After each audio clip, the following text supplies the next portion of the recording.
Ainda sobre a negativa do Supremo Tribunal Federal sobre o caminhoneiro Zé Trovão, a gente recebe aqui no Jornal da Manhã o deputado federal do PSL de Goiás e líder do partido na Câmara, Vitor Hugo. Deputado, bom dia. Seja muito bem-vindo aqui ao Jornal da Manhã.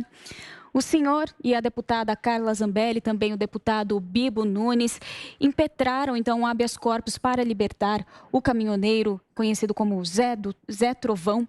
Gostaria de saber então, qual que é o entendimento para libertar Zé Trovão e quais são as expectativas daqui para frente, uma vez que o ministro Edson Fachin já negou o habeas corpus? Bom dia, Lívia. Bom dia, William. Bom dia, Bernardo. Bom dia a todos que estão nos assistindo e nos ouvindo aqui.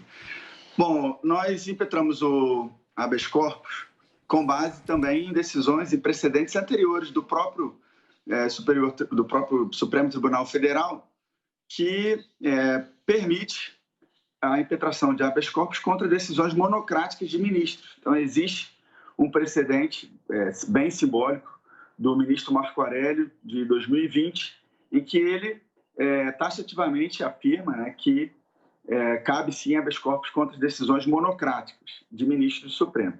Então, embora o ministro Fachin tenha entendido diferente, nós vamos recorrer, então nós vamos fazer um agravo regimental, que é um recurso para a mesma turma do ministro, para que a gente consiga, inclusive, ter uma pacificação no âmbito do próprio Supremo Tribunal Federal, porque há decisões divergentes e, em momentos diferentes, decisões em sentidos contrários.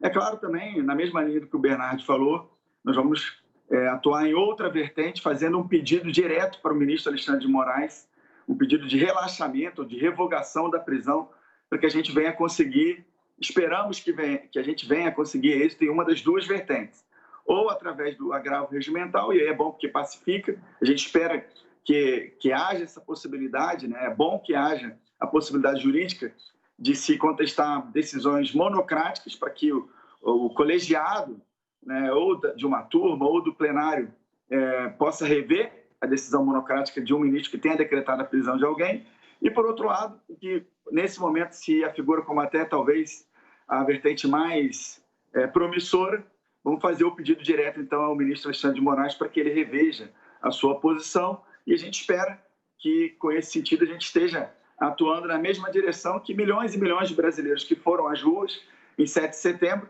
né, que manifestaram pela liberdade de expressão, liberdade de ir e vir, liberdade de culto, para que a gente esteja alinhado com as vozes, né, que foram às ruas, milhões e milhões, juntos com o nosso presidente, com deputados federais, não só do PSL, mas de muitos partidos, né, nessa defesa pela liberdade. Vitor Hugo, William Travassos falando. Deputado, me diga uma coisa, nós estamos falando do Zé Trovão. Para o senhor, essa prisão ela é arbitrária e ela se encaixa das outras prisões também, essa decisão, ela se encaixa às outras decisões do ministro, como nós estamos falando do deputado preso, jornalista preso. O senhor acha que ele abusou da tinta da caneta? Então, William, essa é a nossa tese, essa é a nossa defesa já há muito tempo. Há muitos meses que nós, do PSL, a ala bolsonarista, que é majoritária no PSL, e também muitos setores da sociedade, juristas, doutrinadores, vêm nessa direção de que essas prisões, né, são, sim, ilegais e inconstitucionais. Eu acho que a mais icônica, vamos dizer assim, simbólica, talvez seja até a do deputado Daniel Silveira, em função da imunidade material, da imunidade formal, né, que são prerrogativas não do deputado, mas sim da nossa representatividade. Não é algo pessoal que o Daniel ou qualquer deputado ou senador utiliza para si, mas se utiliza para que as pessoas que votaram em nós e que nós representamos se sintam representadas efetivamente, né? Porque a gente tem a possibilidade de falar aquilo que as pessoas têm medo de falar, porque se falarem vão ter represálias aí no campo civil ou no campo criminal. Então, essa prisão do Daniel, eu sei que tem muitas pessoas falando assim, não, mas vocês estão agora atuando para defender, para tentar tirar, revogar, relaxar a prisão do Zé Trovão e esqueceram do Roberto Jefferson, do Daniel Silveira, do Macedo, né, de tantos outros, né, do Oswaldo Eustáquio. Não, na verdade, o Zé Trovão virou um símbolo agora em função de todo o impasse que nós estávamos vivendo em torno dos caminhoneiros, em torno do 7 de setembro, mas nós já vínhamos lutando contra essas decisões há muito tempo, inclusive no campo político, por exemplo, lá no Conselho de Ética da Câmara dos Deputados, nós conseguimos evitar a cassação do Daniel Silveira, e foi uma luta grande, havia 3 processos, né? Nós fizemos, lógico, muitas conversas de bastidores, muitas articulações para evitar a cassação e conseguimos finalmente fazer com que isso acontecesse. Agora, a gente espera que todas essas prisões, a seu tempo, mas estamos com grande expectativa de que um primeiro passo, talvez até um segundo passo, né? Porque o primeiro já foi dado logo depois que o presidente fez a nota, a prisão do Oswaldo Eustáquio foi revogada já, né? Então isso já foi um primeiro passo. Um segundo agora com o Zé Trovão, e vamos avançar para Roberto Jefferson, Daniel Silveira e para o Macedo. Deputado, nosso comentarista José Carlos Bernardi tem uma pergunta para o senhor. Bernardi. Bom dia, deputado. Prazer em tê-lo conosco aqui no Jornal da Manhã. E o senhor é o líder do governo na Câmara dos Deputados, o senhor está muito próximo do presidente da República.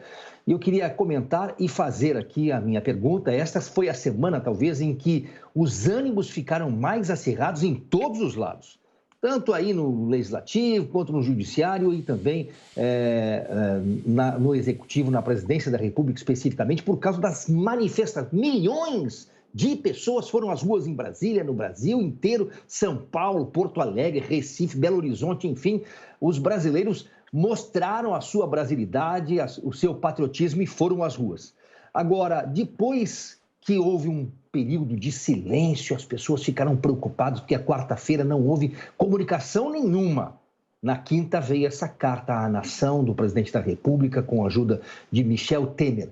Eu perguntaria para o senhor, que é o líder do governo, existe aí uma negociação, uma pauta em que faz com que o Congresso Nacional, Câmara dos Deputados e Senado acelerem pautas e que, inclusive, de PECs, colocando a questão de que o STF terá os seus poderes diminuídos. E também nessa pauta algumas obrigações ao governo federal e algumas obrigações ao STF. Existe mesmo essa pauta de negociação neste armistício ou nessa baixar de armas de todos os lados? Bernardo, eu gostaria muito de poder dizer para você que sim, eu acredito de verdade que existe um desequilíbrio entre poderes. Não adianta a gente ficar só citando o texto constitucional de que os poderes são harmônicos, independentes entre si. Essa é uma briga, é uma construção, na verdade, é um processo, não é um ato. Né? Não foi publicado lá em 88 e agora, pronto, os poderes viraram harmônicos entre si e independentes. É uma construção. E se a gente for estudar a Constituição, a gente vai ver que o Executivo tem um gap de poder em relação aos outros, as outras vertentes de atuação, a judiciária e a legislativa. Né? O poder legislativo tem atribuições, tem capacidade constitucional de impor as suas decisões, por exemplo, sustando atos do Poder Executivo que extrapolem a sua capacidade ali regulamentar, ou seja, né, se a gente faz uma lei no Congresso e na hora que o presidente vai regulamentar, ele extrapola os limites legais, o Congresso pode sustar os efeitos desse decreto. Da mesma forma, o Judiciário pode invalidar leis no controle de constitucionalidade, né, quando compara uma lei com o parâmetro constitucional, ele pode decretar aquela lei inválida, tirar a eficácia da lei, ou pode fazer o controle de legalidade dos atos do Executivo e invalidar atos. E o Executivo não tem essas ferramentas para impor as suas decisões, e é um poder também, tanto quanto o Executivo quanto o Judiciário, o Legislativo e o Judiciário. Então, esse é um problema. Eu gostaria muito que a gente conseguisse avançar em pautas como o que você falou, não para diminuir o poder do Judiciário, mas para adequar, para colocar todos no mesmo nível, para que não haja uma sobreposição de qualquer poder em face das atribuições dos demais. E isso tem muito a ver também com um poder, uma capacidade de autocontenção. Os poderes precisam se autoconter em face das atribuições constitucionais dos demais poderes. Por exemplo, não é saudável para o país que o Supremo Tribunal Federal crie um tipo penal, a descrição de um novo crime por meio de uma decisão judicial, como foi com relação ao crime de homofobia, por exemplo, em que eles fizeram analogia com a questão do racismo, ou quando criaram aquelas normas todas em torno da Raposa Serra do Sol, né, em que foram criadas normas sem uma votação no Congresso Nacional que impactaram em demarcações de terras indígenas. Então, tudo isso precisa ser muito bem regulamentado.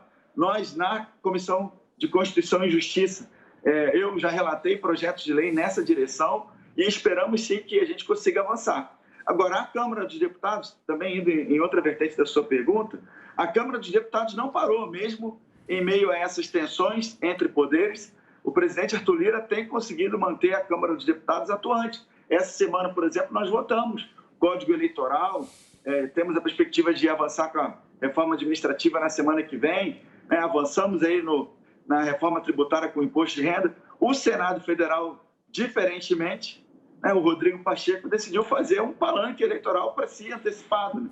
Parece que ele quer se cacifar aí para uma possível terceira via, e aí decretou, não fez o Senado trabalhar essa semana, tem essa ameaça aí que, na minha opinião, é completamente descabida, de devolver a medida provisória 1068, aquela da questão da internet, que é muito boa. Quem não leu a medida provisória 1068, eu concito que leia, porque uma parte da imprensa e a oposição tem demonizado a medida provisória, que, na verdade, tem o cunho de nos proteger, de proteger a nossa presença na internet. Então, a gente torce para que o Senado, para que o presidente Pacheco não faça isso. Não existe previsão na Constituição, embora já tenha sido feito em outros momentos, para uma devolução de medida provisória. Quem tem que analisar os pressupostos, o atingimento dos pressupostos de relevância e urgência das medidas provisórias são o plenário da Câmara e o plenário do Senado Federal, e não uma decisão monocrática do presidente do Senado.